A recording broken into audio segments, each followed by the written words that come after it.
Uno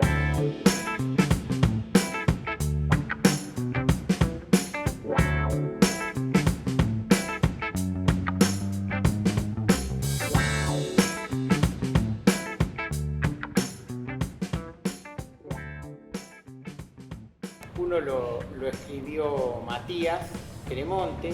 Matías era el abogado Nacional de ATE, que lo tuvimos como abogado en CONADU en el periodo en el que yo estaba allá en la federación, en el instituto, y bueno, y con él habíamos armado un programa de capacitación para los integrantes de las comisiones directivas, de los sindicatos y demás, y uno de los temas que trabajábamos era el de negociación colectiva. En este capítulo lo que relata sobre todo Matías, que es la parte general de la negociación, es un poco la historia del sindicalismo de fines del siglo XIX, un sindicalismo que tiene más que ver con la idea de proponer un cambio de sistema, más que de una negociación punto a punto por condiciones y mejora de trabajo, sino que estamos hablando de sindicatos políticamente muy organizados y definidos como anarquistas, socialistas, comunistas, etc.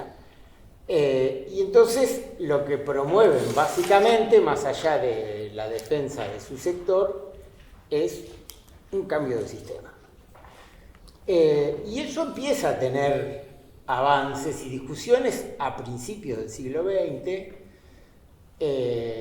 y empiezan esas ideas a permear en buena parte del mundo. Acá llegan con la inmigración, en buena medida los inmigrantes europeos traen las ideas anarquistas, socialistas, comunistas, y eso se empieza también a instalar en la que fue la primera central obrera de Argentina, y en un momento, en plena guerra mundial, de la primera guerra mundial estamos hablando, se toma, digamos, esto está organizándose en paralelo y llegan a realizar un paro mundial. Un paro de características pretendidas, globales, que como tienen, digamos, distintos sistemas de comunicación y organización, llegan a ser un paro mundial que lo que busca es, además de esta idea de cambiar sistema, tiene la pretensión de acotar la jornada laboral.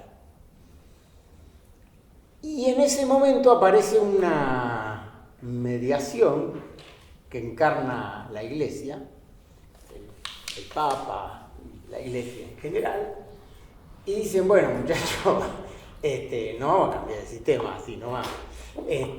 No nos vamos a hacer todos comunistas, ni socialistas, ni vamos a cambiar los gobiernos de esa manera, pero tenemos que atender estas demandas porque realmente están pasando cosas, ¿sí? Si alguien vio en la actualidad cosas de este estilo, de intervenciones de la Iglesia, puede ver que en distintas épocas tiene apariciones así, y se generan las bases y condiciones para el primer organismo internacional que se creó previo a las Naciones Unidas, que es la OIT, la Organización Internacional del Trabajo. Y la Organización Internacional del Trabajo tiene otra particularidad dentro de lo que son los organismos de Naciones Unidas, y es que por cada país tiene 3 representaciones: la de los gobiernos, la de los sindicatos o sus centrales obreras y la de las cámaras empresarias. ¿Sí? Entonces, en esa primera acción que tiene la OIT cuando aparece, se regula por primera vez la jornada de 8 horas. O sea que el gran logro de todo ese movimiento que se genera hasta entonces es la jornada de 8 horas, con esta idea de 8 horas para trabajar, 8 horas para la familia, el esparcimiento, tener tu vida y 8 horas de descanso. Bien, volvemos al tema negociación. Cuando decimos negociación, en realidad entre partes, pares, hasta cuando hacemos un contrato de alquiler mano a mano con alguien, en realidad es como que estamos alcanzando un acuerdo que puede tener distintos grados de formalidad.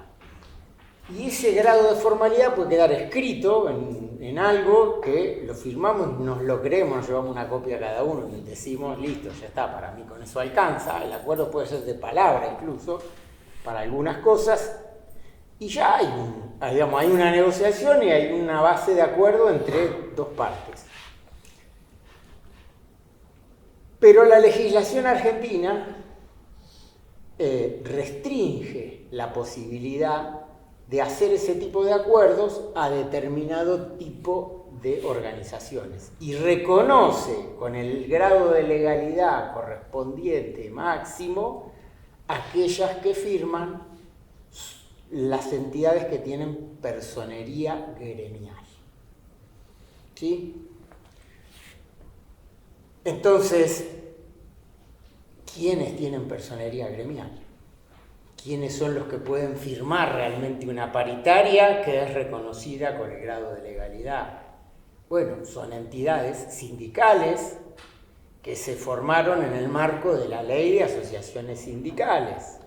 Ley de Asociaciones Sindicales que prevé en Argentina, a diferencia de otros lugares del mundo, al menos 2 etapas para su consolidación. En realidad serían 3. La primera, que es como el estado embrionario de la organización, en el cual uno reunió a un conjunto de personas, trabajadores, trabajadoras de una rama, y en una asamblea de ese grupo de personas dicen que quieren constituir una organización sindical, que aprueban un estatuto, ¿sí? Esto ADUM lo hizo en el año 1988. O sea, en el 1987 existía el germen, las huelgas, todo, y hubo un grupo que dijo, che, tenemos que armar un sindicato, y se armó una comisión redactora. Esa comisión redactora estuvo trabajando todo un año, depuró un estatuto y lo puso a consideración el 30-31 de agosto de 1988. Ahí están las chicas del café, no sé. Bien, entonces, en ese momento, ¿qué era? Era un conjunto de voluntades que escribió en un acta que quería armar un sindicato, aprobó un estatuto, y con todo eso firmado por los presentes, se presentó ante el Ministerio de Trabajo de la Nación, se generó un expediente, o sea, sos un número de expediente, no tenés nada, ningún grado de legalidad, salvo que tu voluntad es constituir este sindicato y estas personas adhieren a esa idea. Y tenés que tener un mínimo de integrantes. Y digamos que si vos juntás 20, 40, está bien para hacer eso. Sí. Ahora, claro, después hay que ver qué pasa si en ese lugar ya había otro. Si ya está representado ese sector por otras entidades, bueno, empiezan otras. Pero en ese momento no había en la Universidad de Mar del Plata otra representación sindical de los trabajadores, que había habido un intento antes, pero que nació y ni siquiera presentó papeles, nada, y se murió en el 86 porque se desarmó la ADI, esa Asociación de Docentes e Investigadores, que se forman entre el 83 y el 86 en la universidad. Bien, está ese expediente. Pasan años y vos tenés que ir haciendo las cosas como si ya fueras un sindicato, porque si vos realmente tuvieras la inscripción gremial, tenés que tener libros donde vas asentando las asambleas, vas a tener un registro de los afiliados, vas a tener que llevar adelante reuniones de la mesa ejecutiva, que el estatuto decía que se debía constituir, que al principio puede ser una junta promotora y después puedes hacer elecciones. Pero esas elecciones para el Ministerio de Trabajo ni cuentan. Pero vos te las crees porque tu estatuto dice que cada 2 años debe renovarse, cada 3 años debe renovarse con estas características de votación. Bien, pasa el tiempo y en algún momento, ahora muy lentamente con cuentagotas, puede ocurrir que si todo lo que vos presentaste estaba bien y pasó los controles de legalidad del Ministerio de Trabajo y existe la voluntad política del Ministerio de Trabajo de otorgar una nueva inscripción gremial, pase como le pasó a DUM en 1992 y hoy lo leí, está en la agenda, está la cita de cuando obtuvimos, me parece que es el 6 de mayo, dice obtención de la inscripción gremial de ADUM, sí, acá, 6 de mayo de 1992, ADUM obtiene su inscripción gremial. Entonces, a partir de ahí tenés un número que dice inscripción gremial, número tal, del Ministerio de Trabajo. ¿Y a qué te obliga esa inscripción? Bueno, ya sos una persona jurídica, por lo tanto vas a tener que tener los balances todos los años, y sí, para el Ministerio de Trabajo es necesario que vos hagas una elección de acuerdo a tu estatuto para reconocer las autoridades. O sea, está todo lo previo, por más que hayas hecho elecciones y demás, es provisorio. Entonces, a la elección siguiente, presentás los papeles conforme hiciste esa elección, con el registro de todos los datos y componentes que tiene la elección, con la elección de la Junta Electoral, con todo eso, y elevás eso, y un tiempo después el Ministerio de Trabajo ve que todo está bien, que no hubo impugnaciones, etc., y emite un certificado de autoridades, primer certificado de autoridades de la entidad. Entonces, esos están reconocidos, entonces tenés inscripción, está reconocido el sindicato, está reconocida esa mesa ejecutiva. Y de ahí en adelante tenés que ir con ese procedimiento. ¿Qué dice la ley de asociaciones sindicales, asociaciones profesionales? Que la inscripción gremial te da algunos derechos, como estos de organizar y tener algún grado de representación, pero no te habilita a firmar paritarias, a la negociación colectiva. Y esto es lo que distingue a la legislación argentina de otras, sobre todo las europeas y demás, que tienen una vasta legislación en relación al tema de las organizaciones sindicales, en donde las organizaciones simplemente inscritas ya obtienen el derecho a representar y a estar sentados en las mesas de negociaciones y discutir y demás. Eso no quiere decir que vos de hecho no lo logres. ¿Por qué? Porque ADUM, cuando nació, empezó a discutir cosas, y las discutía con el rectorado, organizaba las huelgas para acompañar el movimiento general de docentes para pelear el salario a nivel nacional y demás, y alguien iba y hablaba, y vos participabas de una organización como era la federación, que entonces empezamos a integrar ya en el 88, que era la CONADU, y bueno, de alguna manera estás participando de discusiones, y la CONADU todavía no tenía inscripción ni personalidad gremial.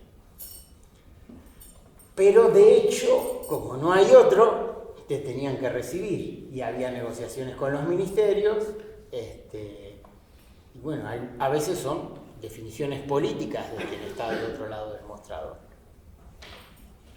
O sea, que vos puedas acceder a ese tipo de discusiones o negociaciones.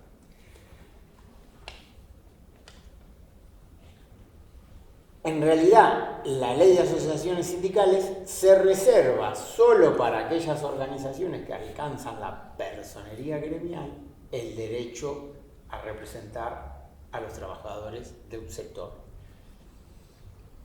ADUM obtuvo su personería gremial, si no me es por el 2001, 2002, debe estar ahí también en alguna parte del cuadernito, porque lo anotamos cuando salió la personería. 2003 o 2004. Bueno, eso, 2003-2004 tenemos la personería gremial de ADUM.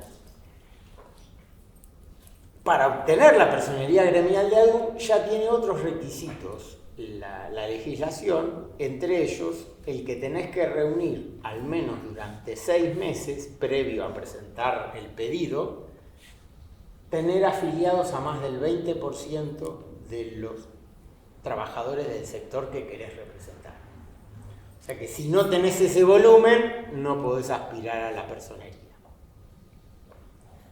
Y si hay otro que ya tiene la personería, la cosa se complica más.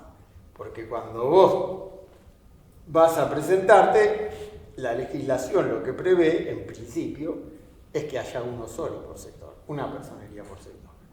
Entonces, otra entidad sindical en la Universidad de Mar del Plata que represente a los trabajadores docentes de la universidad debería superar al menos en un 10%, al menos, y que te lo convaliden en todo, y habiendo obtenido primero la inscripción gremial, etcétera, para que te saquen la personería a una y se la den a la otra. Esa es la idea que está en la legislación. Una legislación que está sancionada en el año 1988 con un ministro de Trabajo, en un gobierno radical, con un ministro de Trabajo peronista, y con una ardua discusión en el Congreso sobre cuáles eran las características. Estaban todos de acuerdo en que tenía que haber una legislación para regular la actividad sindical y que tenía que ser moderna y demás, pero bueno, el formato que quedó en la legislación es el que proviene de la CGT, fundamentalmente, que prevé una central obrera, un sindicato federación por sector, un sindicato para la representación de los trabajadores en cada lugar. Y el resto al piste. Esa es la lógica de esa legislación. Por eso digo, eso es distinto de otros países. Bien. ¿Cómo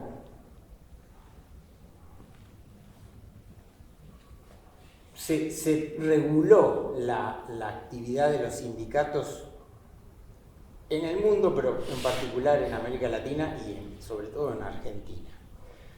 Hay 3 elementos que son claves para definir la posibilidad de que exista la negociación colectiva y que son los que cuando hubo gobiernos dictatoriales o gobiernos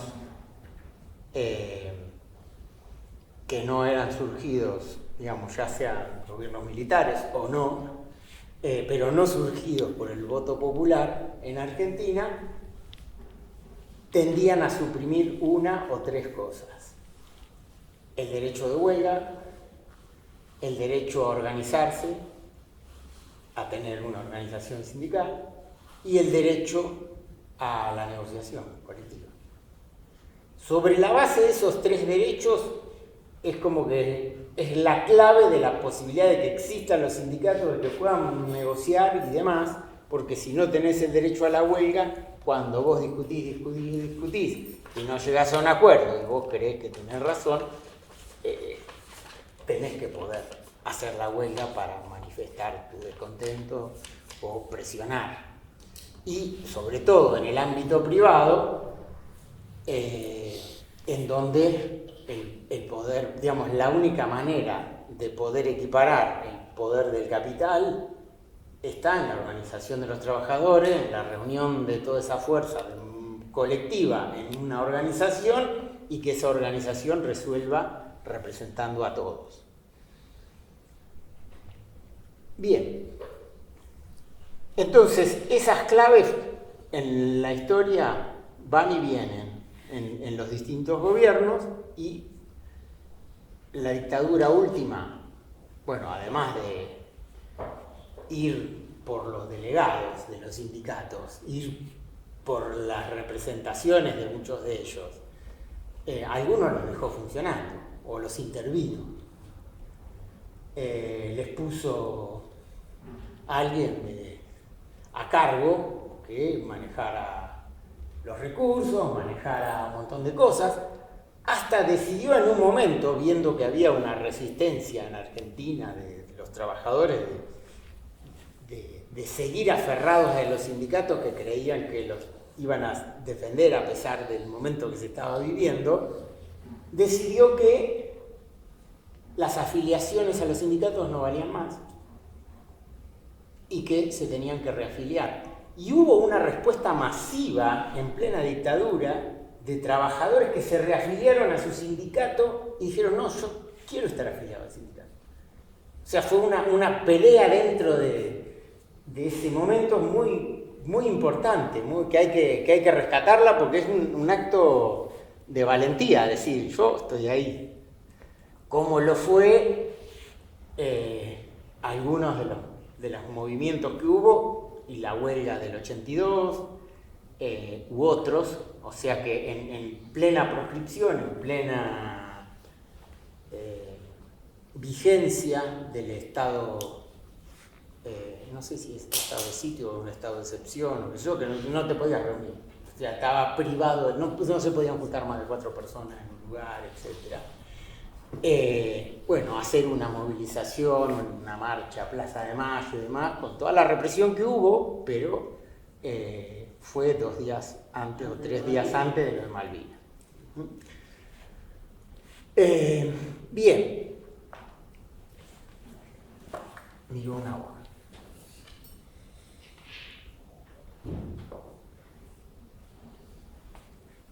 ¿De dónde sale esta legislación? Yo les di, para los que llegaron tarde no lo tienen, pero los 2 por lo menos ya lo conocen. El artículo 14 bis de la Constitución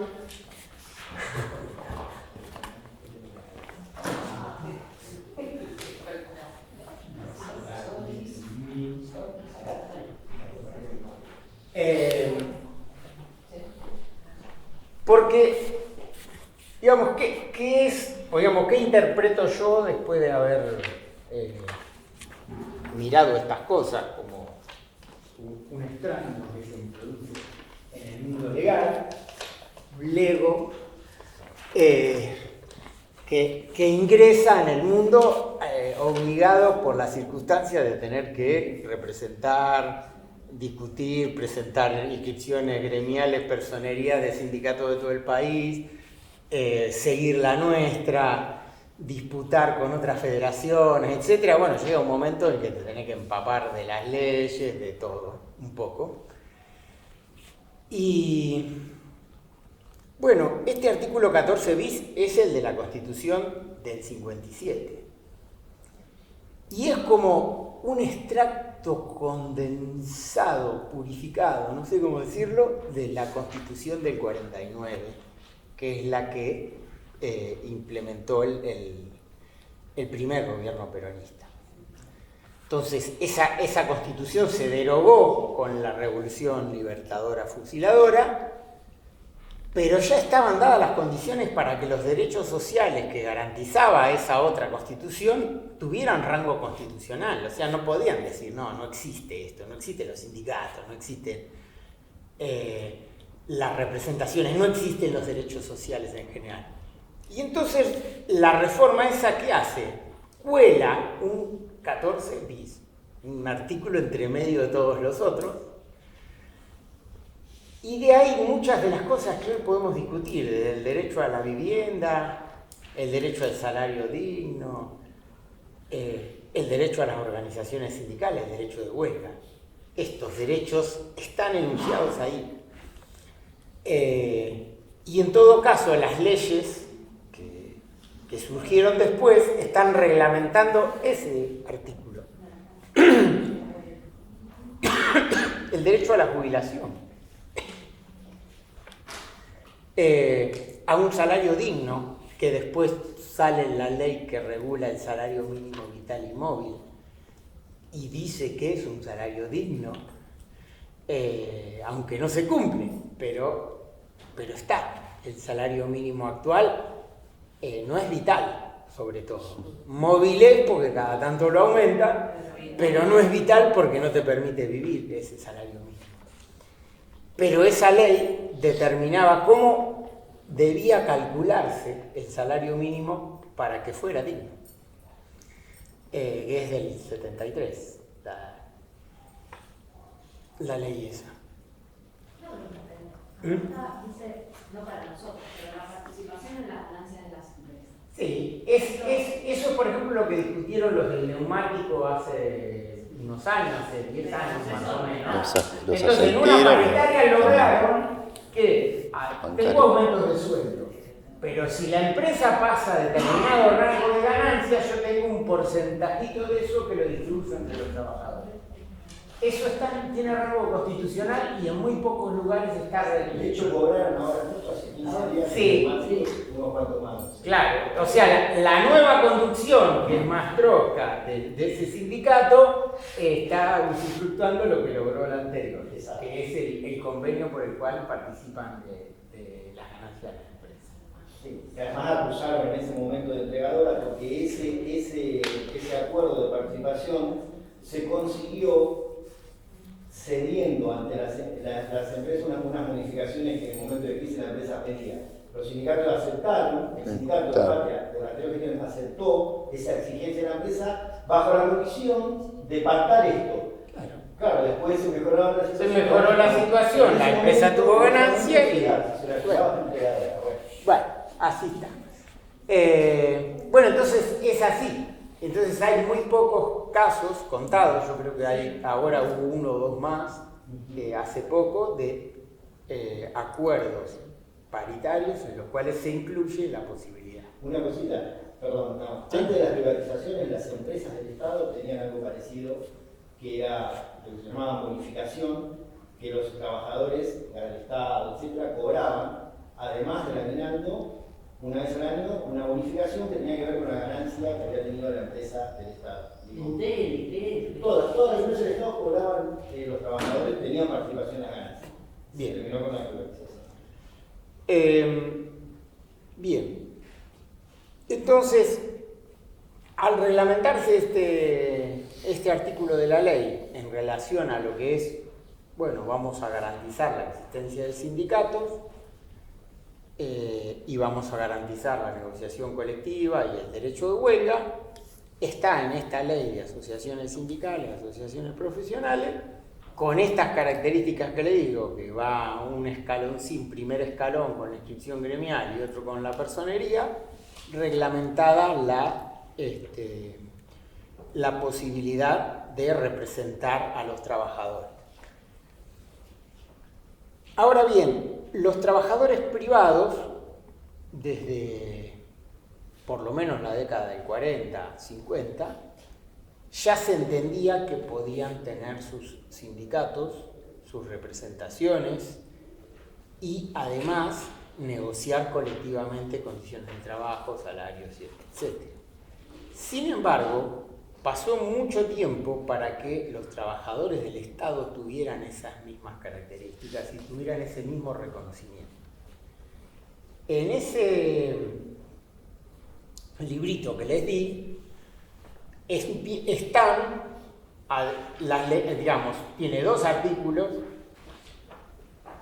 uno que describe en general la evolución de la negociación colectiva, otro que es el que escribo yo, que es la negociación colectiva en el ámbito de las universidades nacionales, y después viene todo legislación o antecedentes de paritaria.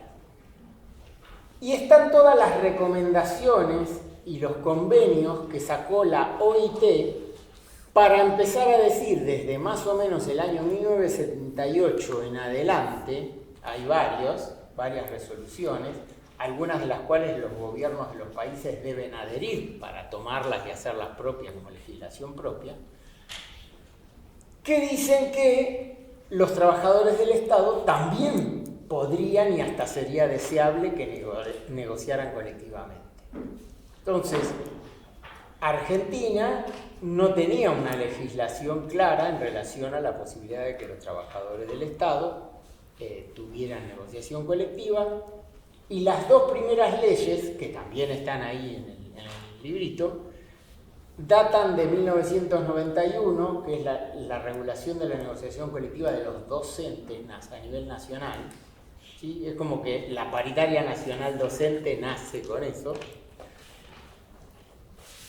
Y un año después, la negociación colectiva del Estado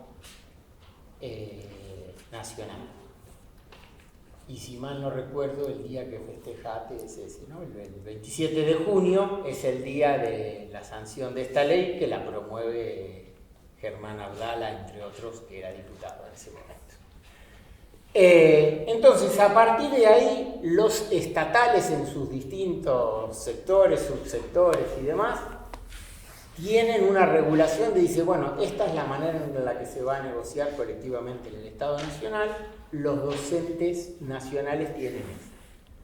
Después, bueno, paréntesis, 2 años después viene la Ley Federal de Educación y, como decían entonces, los servicios educativos pasan a la provincia Plum, la tiran, le pasan los problemas, sin presupuesto en algunos casos. O sea, el Estado Nacional se empieza a desprender de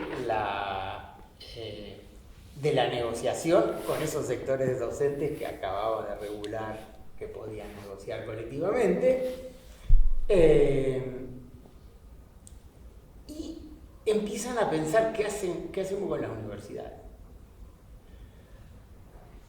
Y en el qué hacemos con las universidades, en realidad hay que mirar otra cosa, que uno vuelve para atrás.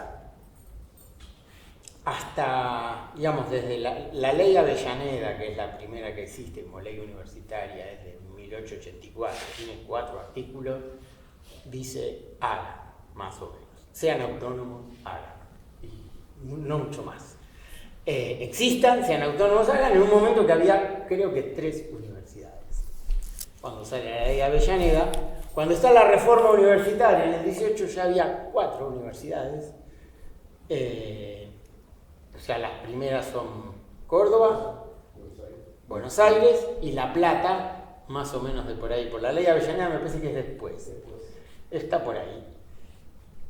Tucumán está en la reforma y hay algunas provinciales que después se convierten en nacionales, como la del Litoral, que es madre de muchas otras, puede ser el 24, pero Litoral, y después del Litoral sale Rosario, Nordeste, Ilesa, Entre Ríos, Misiones, Formosa, Chaco Austral. Bueno, y así, digamos, va creciendo, pero al principio y hasta la primera etapa del peronismo, en realidad las universidades, digamos, la segunda ley universitaria son del 57, del 47 y del 51, son las otras dos, son 2 leyes del peronismo. Y la reforma constitucional que habla, la de 49, de las universidades. Pero hasta ese momento, digamos, y aún con esas leyes, quien fijaba sueldos y quien nombraba al personal universitario era el Poder Ejecutivo. ¿Sí? Los concursos que se generan después de la reforma universitaria, y eso es lo que dice esas leyes del peronismo del 47 y demás, porque toma el registro de lo que venía ocurriendo. Cuando uno concursa para profesor, elevan una terna al Ministerio de Educación de la Nación, y el Ministerio de Educación dice elige de la terna. O sea, funciona como un consejo académico. ¿Sí? Y los sueldos los fija el Estado Nacional. O sea, cualquier discusión es con el Estado Nacional. Después del 55, pasan varias cosas en el 55 con la Libertadora Fusiladora. Una de ellas es que se modifica el mecanismo y se le entrega la potestad a las universidades de nombrar personal. Previo decir que todos los concursos que estaban no vale ninguno y que todo el personal que estaba no está más y que tenés que incorporar todo de nuevo y hacer todo de nuevo. Y otra cosa que aparece en eso, que lo pudimos empezar a desandar con la carrera docente y el convenio colectivo de trabajo, es que el decreto de ley que firma Aramburu en el 56, además de hacer estas cosas, dice que a partir de ahora la periodicidad en el nombramiento, o sea, yo te delego la posibilidad de que vos nombres, pero cuando vos nombrás a alguien, esa persona tiene un tiempo por el cual está designado, tiempo que al terminar no sigue en el cargo y tiene que volver a concursar. Periodicidad absoluta en la designación de los docentes. Como era hasta antes, en realidad con esos concursos que había generado la reforma y que quedan en esta ley del peronismo, pero que era la práctica que se usaba, era una designación por un periodo, termina ese periodo, vuelvo a concursar y si gano ya quedo efectivo. Ese era el mecanismo que había antes. Bueno, lo que se genera ahí y que toma rápidamente el Estatuto de la Universidad de Buenos Aires, que es reformado en el 58 y demás, es que queda consagrado ya en el Estatuto de la UBA y empieza de ahí a tomarse en muchas universidades, que existe la periodicidad absoluta en la designación de docentes. Bien, tienen las universidades la posibilidad de designar el personal con estas características. Y en la Ley de Educación Superior de 1995, en realidad hay un antecedente en 1994, que es la Ley de Presupuesto, el artículo 19 de la Ley de Presupuesto del año 1994, que les dice a las universidades: miren, yo voy a generar un programa por el cual les voy incrementando el presupuesto. Y de 1.700 a 1.500 millones, esto va a aumentar. Y en este acto te transfiero la responsabilidad patronal. Ya no soy más yo, sos vos. O sea, no solo nombrás, sino que le fijás los sueldos. ¿Con qué intención? Con una intención similar a la de la Ley Federal de Educación, que es provincia por provincia, empiecen a negociar sus suelditos, no lo hagan de manera centralizada y arréglense con el sueldo que van a cobrar, porque lo van a negociar en cada universidad. Bien. Eso que está en el artículo 19 es lo que está escrito en la Ley de Educación Superior, que se sanciona el año siguiente, en 1995, después de la elección. Y un mes después, la Ley de Educación Superior, creo que es de julio del 95, en agosto del 95, se sanciona el decreto 1007, que es el que regula nuestras paritarias, nuestras negociaciones paritarias, la de los docentes y la de los no docentes. ¿Con qué características? Obviamente quienes van a participar de esas negociaciones son los sindicatos que tienen personería gremial. O sea, en el mismo sentido que toda la legislación prevé para los otros sectores. Va a haber una mesa de negociación general del docente del nivel general y una mesa general de negociación para el personal no docente, y tantas como universidades haya. Mesas de negociación docente del nivel particular, dice. ¿Sí? Son las paritarias locales, bueno, la mesa de negociación de nivel particular, docente y no docente. ¿Quiénes pueden estar sentados ahí? Bueno, van a estar las entidades sindicales que tengan personería. Pero en este caso, las federaciones, si tienen representación, o sea, si los afiliados a los sindicatos de base están en una federación, la federación también nombra delegados paritarios en ese lugar. Y de esa manera, cuando se constituyó por primera vez las paritarias docentes de nivel general, se constituyeron simultáneamente en el año 98, en agosto del 98, unas 30, digamos, la mesa nacional y la mesa del nivel nivel particular. Y están las resoluciones del Ministerio de Trabajo consecutivas, una tras de la otra, diciendo, esta es la representación que tienen todos. ¿Qué dice para el nivel general? Para el nivel general dice, hay una entidad que tiene el 90%, que es CONAD. Porque la cantidad de afiliados se tomó en cuenta el total de afiliados que había a sindicatos. Hay una federación que es de la tecnológica, que es la FACDUT,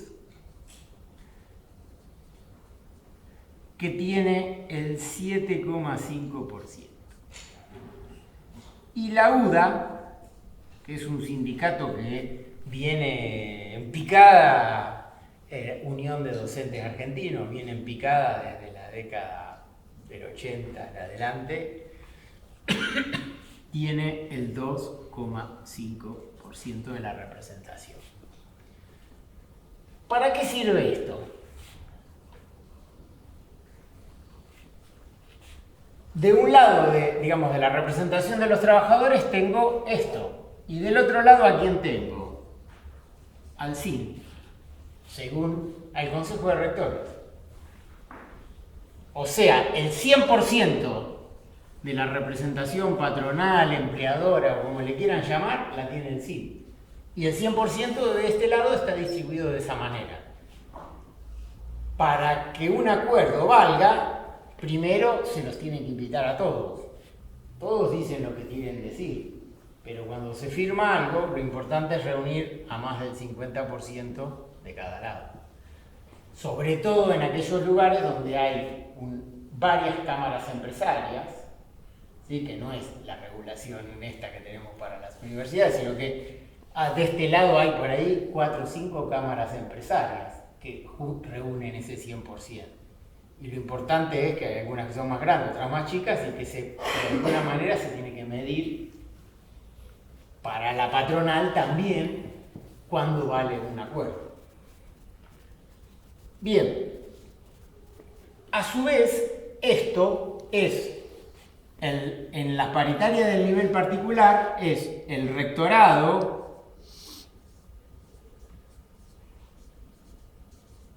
o la universidad, o sea, las autoridades de la universidad, los consejos superiores,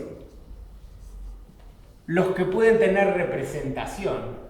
Y tenemos en Mar del Plata todos los ejemplos. Ha habido momentos en que el rectorado estuvo solo, hubo momentos que dice, no, yo quiero compartir con el Consejo Superior, meto consejeros superiores como paritarios de la universidad, como representantes de la universidad. Y en otros momentos lo que hacen es, bueno, vos que sos el rectorado, andá vos. De última me reservo yo el derecho de admisión en el Consejo Superior de si estoy de acuerdo o no con lo que vos vas a firmar. Y encima, desde los rectorados dicen, bueno, pero si no hay una ordenanza del Consejo Superior, esto que estamos haciendo no vale. O pueden querer hacerlo, ya no lo han hecho varias veces. O te dice, sí, te lo firmé, pero el abogado me dice que si no hay una ordenanza del Consejo Superior, legales de la universidad, me dice que no vale esto que firmamos. Y digo, ¿y para qué firmamos si no vale? Digamos, estamos tratando de arreglar un problema del artículo 13, 14, porque si se interpretaba de una manera u otra, salvamos a uno, nos reunimos específicamente para eso, escribimos un acta y decimos, bueno, a esta persona se la debe incorporar por tal motivo, que si estamos todos de acuerdo, sí, todos lo firmamos, y viene uno de legales y dice, no sé, para mí, si no es una ordenanza del Consejo Superior, no vale. Bueno, así estamos. ¿Cuál es la manera de salvar esas cosas? Una de las tantas es que el acto de la firma de ese acuerdo se haga en el Ministerio de Trabajo. Entonces ahí sí, ya tenés el árbitro, porque lo que dice el decreto 1007, entre otras cosas, es que en esta Comisión Nacional el presidente de esta paritaria nacional es el Ministerio de Trabajo. Entonces tiene que haber una representación de alguien de peso del Ministerio de Trabajo que diga, sí, va ante mí, estos se reunieron, dijeron, escribieron, firmaron, y yo también digo que estuve presente y avalo, como árbitro de esa discusión, en la cual hay veces te levantas y te vas, discutís por ahí, volvés, o pasan días, o cualquier cosa. Bien, y acá, en Mar del Plata, la tenemos medianamente fácil. ADUM, tenemos elecciones, una mesa ejecutiva y designa su paritaria. Entonces, la representación de la paritaria particular, acá, en principio no hay problema, porque tenemos personería gremial. Pero si no tuviéramos personería gremial, sí o sí, y en algunos lados se está metiendo, ahora que estamos con los problemitas de discusión de qué federación estamos, qué estamos haciendo, la CONADU te pone los paritarios. Que si es buena, te nombra alguno del lugar, además de los de ellos. Y si no, te manda a los burcas más burcas para hacerte pelota. Sí, esas son las condiciones por las cuales varios de los sindicatos del FAO, con los que nos estamos juntando ahora, tienen serias dificultades para tomar algunas decisiones y dar algunos pasos. Porque digo, pero si yo digo que no estoy en CONADI, ¿voy a tener derecho a la paritaria particular? Si tengo buena relación con el rector, no pasa nada, porque ya me cree y represento igual. Es una cosa que se da de hecho, como la tuvo ADUM en sus comienzos, que sin tener inscripción gremial, el rectorado autorizó los descuentos a los afiliados. Un derecho que se obtiene en una entidad sindical solo cuando tenés personería. O sea, si vos tenés personería gremial, decís, a estas personas les descontás esta cuota que hemos acordado en la asamblea, y es derecho del sindicato recién ahí, no cuando empezás la actividad, estás gateando como sindicato. Entonces, constituir un sindicato en un lugar bravo, privado, no es la universidad. Te aplastan, te echan a toda la comisión directiva de ese sindicato que querés armar, te revientan de muchas maneras. Los convenios colectivos, si están firmados y son tremendos. por eso, bueno, hay de todo, por eso hay de todo. Bueno, hay de todo. Me vuelvo a poner la camisa porque ahora está feo. Ahora refresco. Bueno, entonces,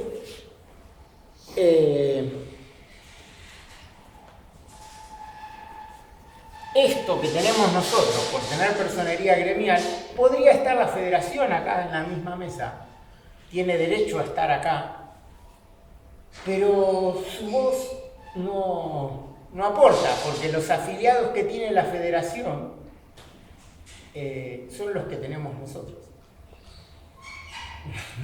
No, digamos, puede estar, pero son los nuestros, y como nosotros tenemos personería y tenemos el derecho de representarnos, ya con lo que digamos nosotros alcanza para esta discusión. Bien. ¿Cómo es hoy la paritaria nacional? Esto es el año, este dibujito es de 1998.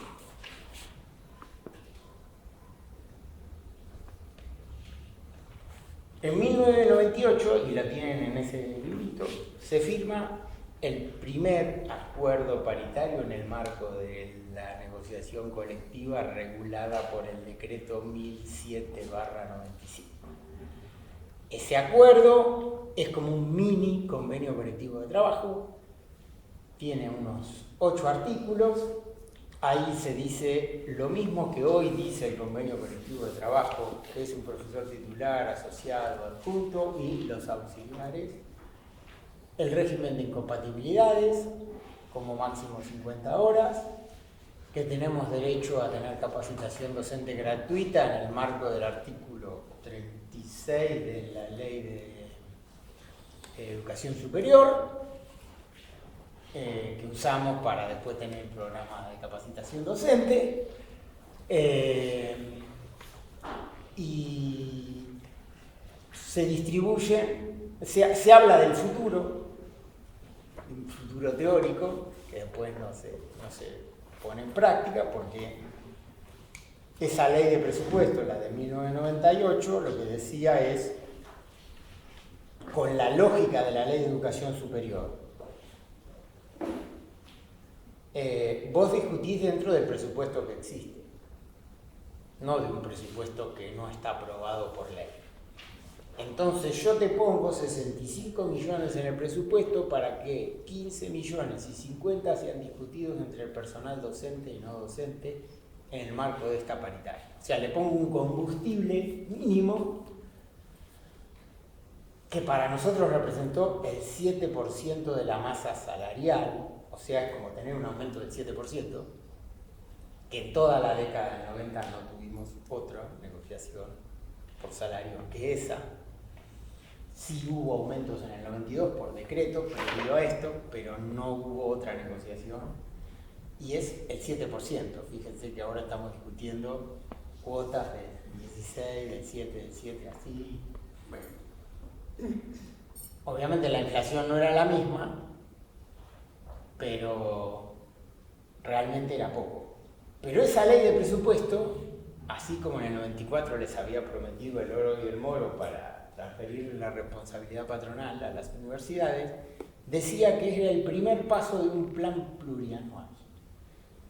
Que si este año tenía 65, después iba a tener 120, después iba a tener 180, no sé cuánto, y entonces vos te entusiasmabas, y bueno, el año que viene damos otro pasito, discutimos otra cosa. Bueno, vino el efecto tequila, se licuó todo, el presupuesto del año 99 no tuvo otra cuota y se terminó el plan plurianual.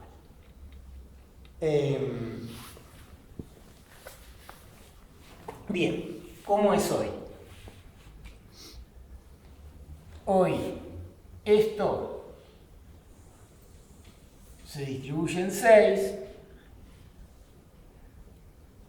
Hay dos pedacitos microscópicos que entre los dos juntan el 0,5%, que son UDA y CETERA. O sea, a UDA se le sigue muriendo, desafiliando, yéndose la gente desde que estaba hace 1000 años, le queda muy poquito en el sistema universitario. Acá teníamos, en el 98, cuando se constituye la paritaria local, le da creo que el 1 o el 2% a UDA, en la nuestra. O sea, es como que ADUM es el 98 y el 2% es UDA, una cosa así, porque había 3, 4 afiliados acá.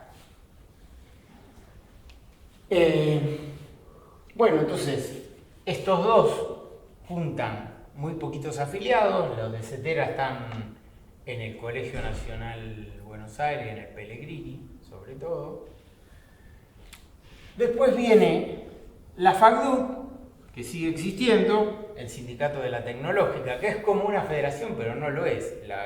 Le aceptaron que fuera una federación acá, pero es un sindicato de una universidad, pero como tiene 50 sedes en todo el país, entonces funciona como una federación y tiene, no sé, 6.000 afiliados o algo por el estilo de tener.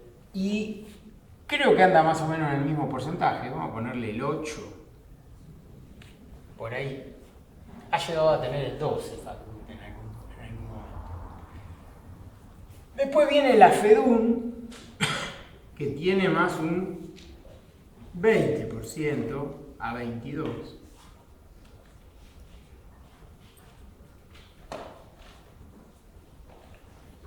Después viene la CONADU histórica,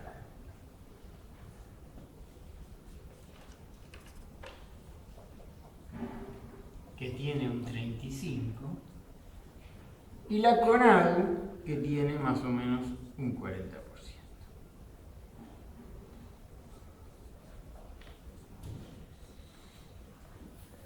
Y así, estos son los firmantes del convenio colectivo, por ejemplo. Así. Y estos valores son, los últimos que tenemos datos son del 2018.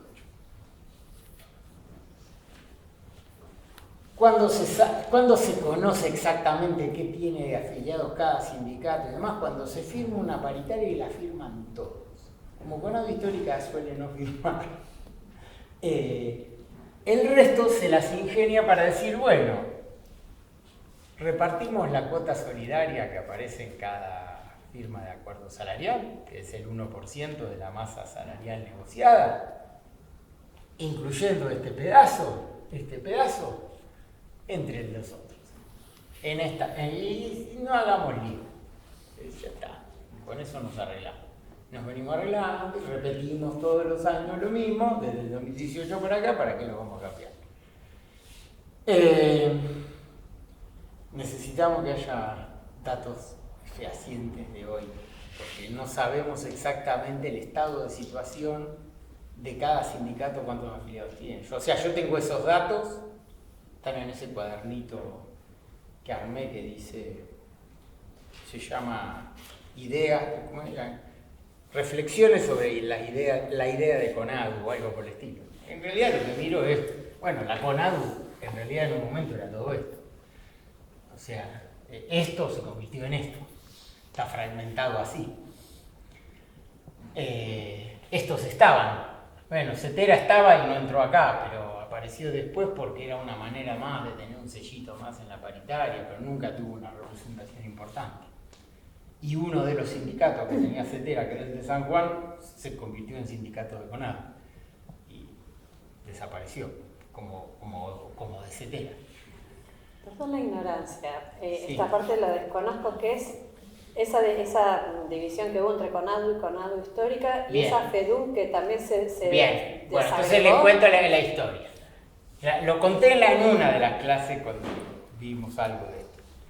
En realidad, después de firmado el acuerdo del 98, esa primer paritaria, hay un proceso electoral, había una lista mayoritaria y otras que siempre se presentaban. La lista mayoritaria no tiene acuerdo, se presenta en 2 sectores y no se puede hacer el Congreso. Y por el mismo motivo, un tiempo después, estas 2 partes también se fraccionan. Y hoy yo diría que lo que pasó con el Congreso el último electoral de Conadu, que hace que esto esté partido a la mitad, exactamente. Siempre en el Congreso electoral hay una comisión de poderes que dice quién entra y quién no entra a poder participar del Congreso. Y el que maneja esa comisión de poderes dice, este sí, este no. Este que te invento unos míos, te saco unos tuyos, y entonces regulo el resultado. Es la tercera vez que pasa. ¿Sí? Pasó en el 98, pasó en el 2004, cuando la FEDUM terminó yéndose, y está pasando ahora. Ese estatuto no sirve, la CONADU, con ese estatuto que dice que esa es la manera de elegir, no va. Es más sensato el caso de la Conadu Histórica, en el cual se sigue eligiendo por congresales, pero esos congresales que serían, nosotros tenemos 6 congresales de ADUM en la Conadu. Esos congresales pueden votar 6 para una lista o podrían votar 5 y 1, 4 y 2, en función de listas nacionales que se presentan, pero que vos votás a nivel local y decís, bueno, los afiliados de ADUM tienen el derecho, es lo que hace la Conadu Histórica. En una semana todos los sindicatos van votando a 3 listas que suelen tener. Y entonces en el sindicato tal salieron 2 votos para la 1, 1 para la 2, el otro así, y después van al Congreso y resuelven cómo es la conducción, con participación de los afiliados. No sé, creo que es un poco mejor, pero lo otro no va. Y encima el Ministerio de Trabajo convalidó esa elección. O sea, si te presento 11 pruebas de que me metieron la mano y no me das bola ni en una, ya está. O sea, es una decisión también política del gobierno, quiero a esto, sino a esto. Chao. Es eso también. Digo, ya estoy cómodo así, ¿para qué voy a cambiar? Listo. Bueno, entonces ahora se le está armando de pelote. Porque cuando firman un acuerdo, y todos dicen, firmamos el acuerdo salarial, y hay quilombo, porque hay paros y hay cosas, después de la firma, entonces algo no está funcionando. Algo de esto no está. Bueno, es lo que está pasando ahora. O sea, este paro último que hicimos esta semana, que motivó que cambiaran el acuerdo. O sea, logramos mover el acuerdo, nos puede no gustar, pero movimos un acuerdo firmado desde afuera, sin estar sentaditos en la paritaria, sin tener representación. Bien. Bueno, entonces, hoy está así el mapa. Puede cambiar, puede ser que esto se forme otro agrupamiento, puede ser que hay un pedazo acá se junten, puede ser, todo es posible. Estamos así en este momento. Y creo que es lo que va a pasar, digamos, yo estoy convencido, más allá de que estoy convencido de que hay que hacerlo, creo que es lo que va a pasar. Bien.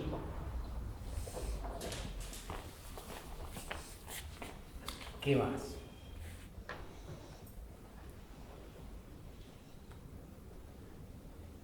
¿Y qué hora es? Bien. 2:30. 2:30. Bueno, podemos tomar un café. Sí.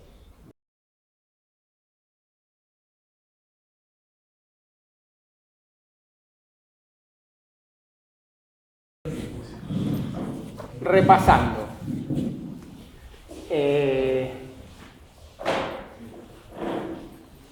Si uno tiene acuerdos entre partes, sean representaciones de trabajadores, sindicatos, embriones de sindicatos, sindicatos simplemente inscriptos, con sus patronales, llegaron a un acuerdo, lo escriben, se lo llevan, tiene un grado de valor más o menos interesante que uno puede invocar en algún momento, pero yo acordé que íbamos a venir a la mañana de tal hora a tal hora, algo que se escribió ahí en ese acuerdo que puede ser importante, que en ese momento se acuerda, pero en algún momento otros quieren desconocer.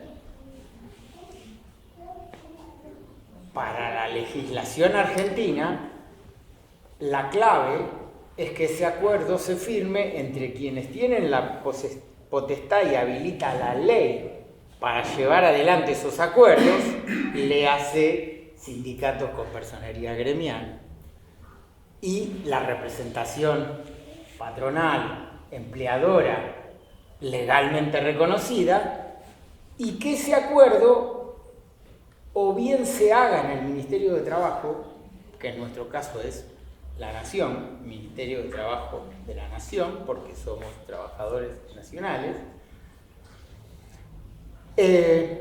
o bien se hace en otro lado y se lleva al registro. ¿Bien? Y entonces, pero tienen que ir las representaciones de ambas partes y delante de la autoridad de aplicación, en este caso el Ministerio de Trabajo, firmamos todos y ellos también firman y dejan constancia de que eso es así. ¿Para qué sirve ese registro? Para los casos de posible incumplimiento futuro, y en ese posible incumplimiento futuro uno puede hacer participar a la justicia laboral, ¿sí? Al fuero laboral federal. Y entonces dice, bueno, pero ¿y vos por qué? ¿Qué decís? Bueno, que me están incumpliendo esta cláusula que firmamos acá, qué sé yo, bueno, y tenés que demostrar y todo. Pero solo si es así tiene ese valor, ¿sí? Si se cumplieron todos esos pasos. O sea, se firmó por una entidad habilitada, o sea que tiene que tener personalidad gremial, ADUM la tiene, y la contraparte también tiene que estar habilitada. Los que firman, la universidad tiene que resolver del mismo modo que nosotros quiénes son los que nos representan en esa paritaria. O sea, hay un papel que dice, o el Consejo Superior o el Rectorado, dice, estos son mis representantes paritarios. O sea, no solo yo tengo legalmente la posibilidad de participar de esta negociación habilitada por el Decreto 1007, sino que además digo que estas son las personas que representan a la institución. Y cuando uno negocia en una paritaria, tiene que tener la capacidad y el mandato para firmar algo. O sea, tiene que tener un respaldo de si se va a acordar y se va a escribir algo, tiene que estar respaldado. Más de una vez, con estas cuestiones de que la universidad no quiere reconocer el acuerdo suscripto, porque dice, hasta que no lo toque el Consejo Superior, yo no lo reconozco, nosotros siempre les decimos lo mismo. Vos tomate el tiempo que quieras, que creas prudente, buscá el mandato. Si querés, andá y preguntale al Consejo Superior si podés firmar esto, si no te querés comprometer. Pero una vez que está firmado, ya está. Y para mí ya vale y ya fue. Digamos, para el sindicato es más importante esa firma que el Consejo Superior o todo lo que sea. Ese documento es el que vale para todos. Bien, pero siempre tenemos que tomar recaudos. Tuvimos un periodo en el cual negociábamos con la universidad sin tener personería, con la simple inscripción, y habíamos formado una comisión que llamaba CALDO, Comisión Asesora Laboral Docente, comisión, la A no me acuerdo de qué es. No sé qué era, pero la llamamos CALDO, era la época de Petrilo. Y tenemos varias actas firmadas con ellos. ¿Asesora? Comisión Asesora Laboral Docente. Ponele que fuera eso. Tenemos una carpetita con esas actas que firmamos de ese periodo. Después de que sale el decreto 1007, ya empieza otra formalidad y empezamos a numerar las actas, en realidad por periodo de rector. Entonces, cada vez que hay un rector nuevo, empieza con el 1, en las actas que firmamos nosotros. Entonces, debemos tener, no sé, 300 actas, quizá más. Pero no llegamos al número 300 de las actas paritarias, sino que empieza un rector y se pone en 0.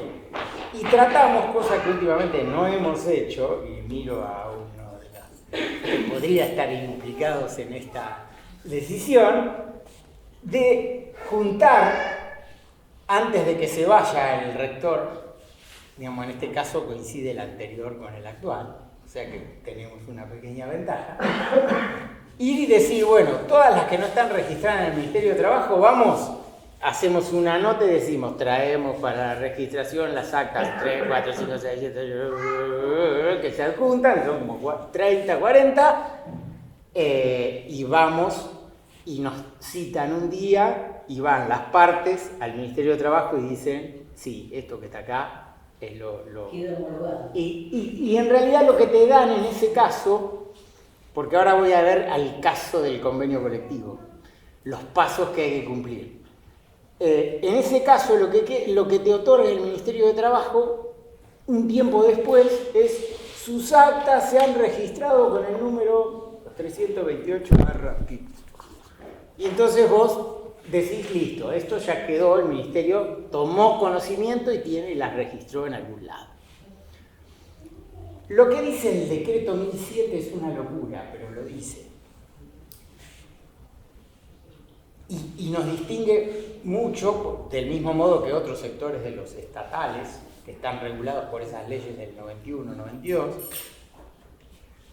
que es lo siguiente. En una negociación paritaria entre privados, aún para un convenio colectivo de un sector laboral de privados, una vez que firman los representantes legales reconocidos de los sindicatos y las cámaras empresarias ante el Ministerio de Trabajo y dejan constancia del acuerdo que alcanzaron, el Ministerio de Trabajo hace un control de calidad y de legalidad de lo que se ha firmado, y si no encuentra problemas que requiera citar a las partes para que modifiquen algo, lo publica en el boletín oficial del Ministerio de Trabajo y dice, está, salió, homologa de esa manera, lo publica y dice, este convenio existe.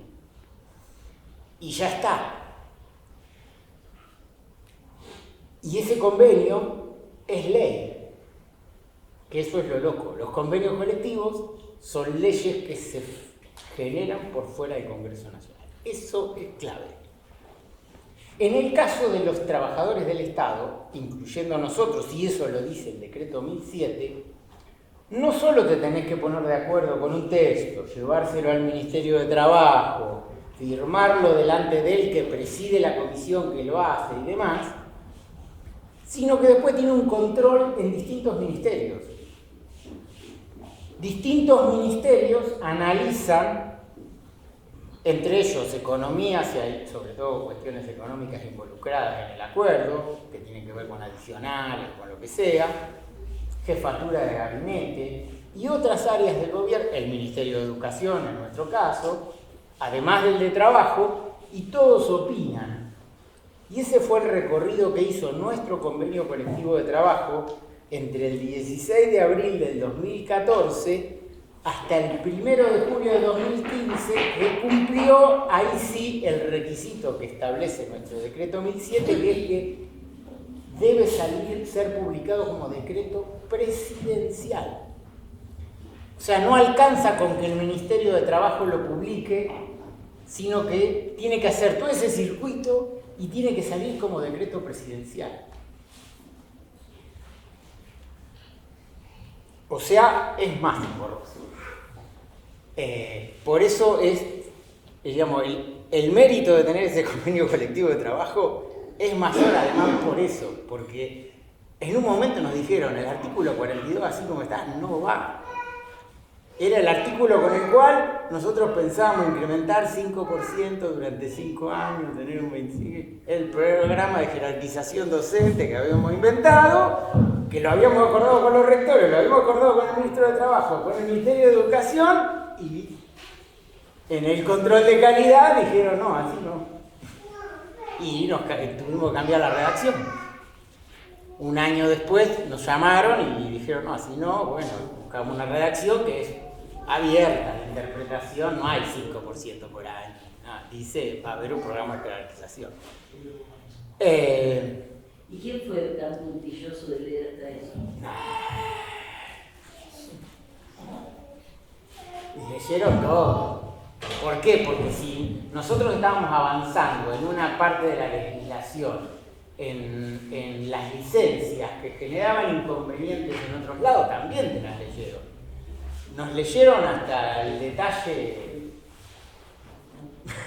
Sí. Sí, lo leyeron.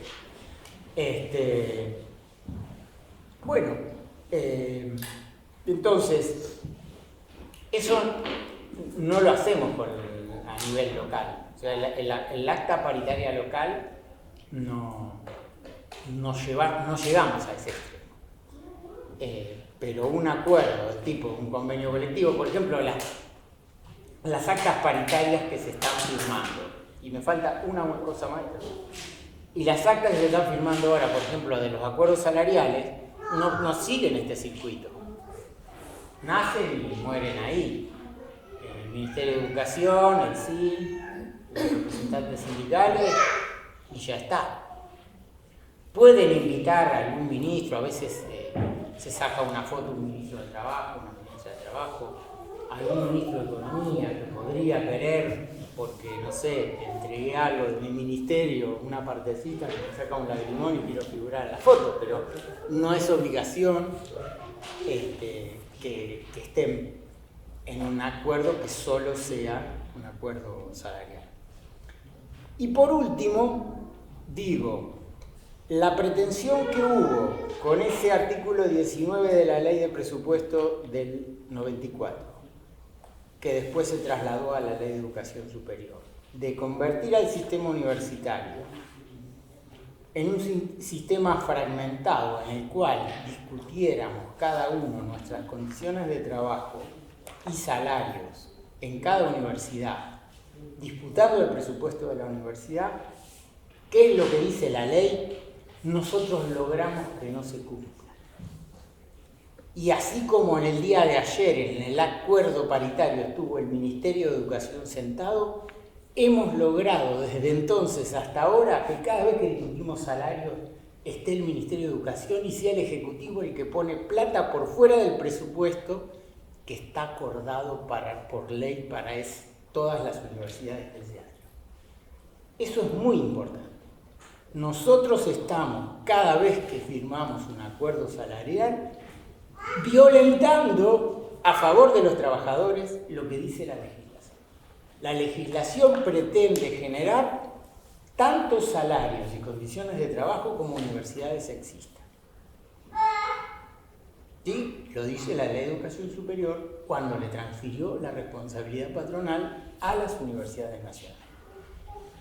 Y nosotros, manteniéndonos unidos, a pesar de esta fragmentación, las federaciones, pero disputando en ese momento agarraditos de la mano, queremos salario y pidiéndoselo al gobierno nacional, estamos haciendo que el gobierno haga algo que la ley no dice, o que dice que lo deberían hacer los rectores, que deberían poner la plata para aumentarnos los sueldos.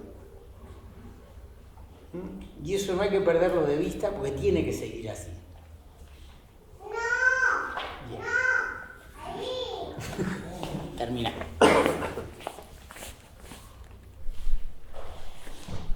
Bueno, preguntas de último minuto.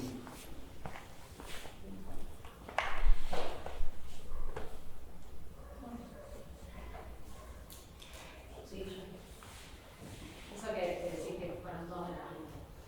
Pasó en este gobierno, anterior también, siempre el interlocutor lo entendió de esa manera o pretendieron igual o volver a lo que dice la ley.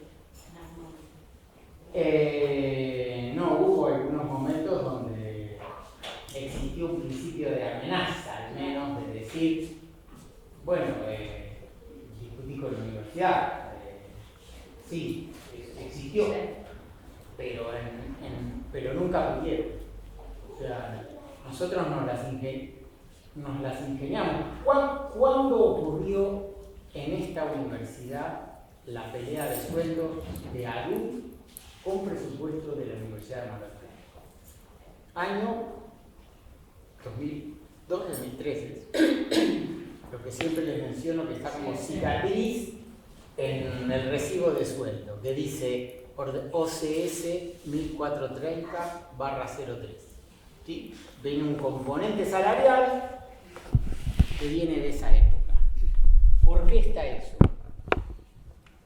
Sabiendo que la legislación era así, y salvo esa plata que pusieron por única vez en el año 98 para que discutiéramos paritarias y que firmamos ese acuerdo que era el 7% de la masa salarial, en el año 99 no había plata para discutir salarios, en el 2000 tampoco, en el 2001 tampoco nos recortan los sueldos 13%. O sea, paritaria cero, estoy hablando de todo ese tiempo.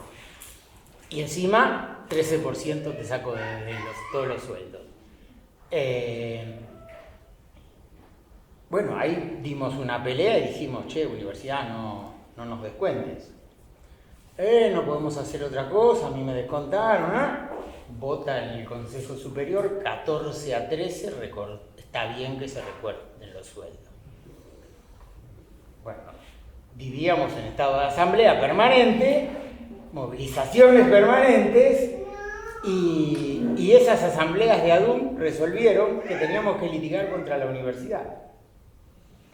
Y litigamos y le ganamos a la universidad, que no tenía por qué hacer caso de esa legislación, porque lo único que decía era que yo te mando 13% menos del presupuesto. Vos fijate si podés hacer algo con lo que tenés, la economía, obviamente era pan para hoy. ¿Y qué pasó? Pudimos restituir el 13% unos meses, hasta que se terminó la cuerda y la universidad no tuvo más plata, pero tuvo que hacerlo. Bueno, eso no figura en el recibo. Después sí, se recortó el 13% y ya quedó consolidado hasta que hubo nuevos aumentos, o cuando años después Duhalde, en el año creo que es 2002, 2003, cuando ya está siendo la elección de Kirchner, nos devuelven el 13% con bonos. ¿Sí? Entonces, no te doy un bono al 2008.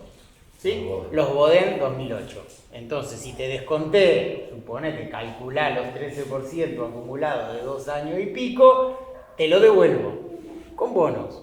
Si lo vendés ahora, eso vale mucho menos, pero si te lo guardás al 2008, va a ser como Entonces, algunos los cambiaban, otros se los guardaban.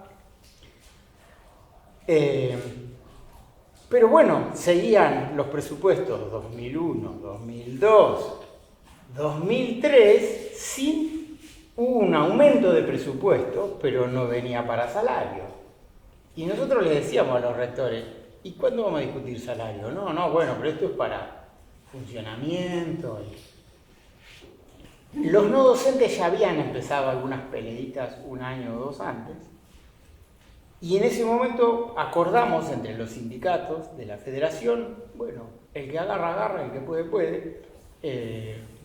Vamos a pelear universidad por universidad para demostrarle a esta gente que esto no es lo que no hay que hacer. Y lo hicimos. Y entonces en cada lugar empezamos a reclamar, yo quiero aumento, a los rectores. Yo quiero aumento. Vos tuviste aumento de presupuesto, ¿por qué no me das aumento a mí? Yo quiero aumento. Y así, y finalmente acá hubo un acuerdo que es tripartito porque interviene el no docentes, y nosotros elegimos una manera de distribuir eso que está ahí, es un monto fijo, creo que el valor más alto era, no sé, 97 pesos. Y sigue desde esa época hasta hoy el mismo valor, incorporado a nuestro sueldo, en esa ordenanza del Consejo Superior 1430 del 03. Y después de que hicimos eso, les dijimos, bueno, ¿vieron? No, porque así como acá salió esa escalita, en otro lado le dieron el 8%, en otro lado le pagaron ticket canasta, en todos lados sacaban cosas distintas. Dijeron, bueno, nosotros queremos discutir de manera centralizada y que el Poder Ejecutivo sea el que ponga la plata. ¿Ustedes no querrían eso, señores rectores? y la verdad que no está mal. Bueno, y años, digamos, el 2004, ya empezamos a discutir con un gobierno que quería, además, poner algo. Empezó con la incorporación de el decreto 1610, que lo cobraban unos sí, otros no, bueno, lo empezaron a cobrar todos. Era universalización del decreto 1610, esa era. Después el 1610 era un monto fijo, después era blanquearlo, incorporarlo al básico para cobrar la antigüedad sobre eso. Después otro rubro que había que también lo metíamos en el sueldo y lo blanqueábamos, después tratábamos de reconstituir la escala, pero ya empezamos a discutir y se restituyeron las paritarias. Y al restituirse las paritarias en general, se restituyó la paritaria del nivel general y entonces las discusiones se hicieron con el Ejecutivo, con presencia siempre de rectores. Para dar cumplimiento al decreto 1007, vos discutís con el Ministerio, los rectores están sentados ahí y avalan lo que las partes acuerden, es decir, los sindicatos con el Ministerio. En cambio, con el convenio colectivo de trabajo era más al revés. Discutís con los rectores y el Ministerio de Educación está presente o el Ministerio de Trabajo, y en todo caso acompañan alguna idea y ayudan, colaboran en alguna discusión, pero Pero en realidad las condiciones de trabajo de lo que está escrito en el convenio colectivo lo discutimos con los rectores. Y alguna parte que se trababa íbamos a negociar con el Ministerio de Educación para que convenciera a algunos rectores de que aflojaran con algún tema. Y ahí estamos dando cumplimiento al decreto 1007. 21 pesos. 21 pesos, pero claro, pero depende del cargo. Era un monto por cargo y dedicación. Es una escalita que intenta reflejar el nomenclador, pero con muy poca plata. Pero 97 pesos en el año 2003 era algo. Bueno, ¿listo? Bueno, damos por terminado.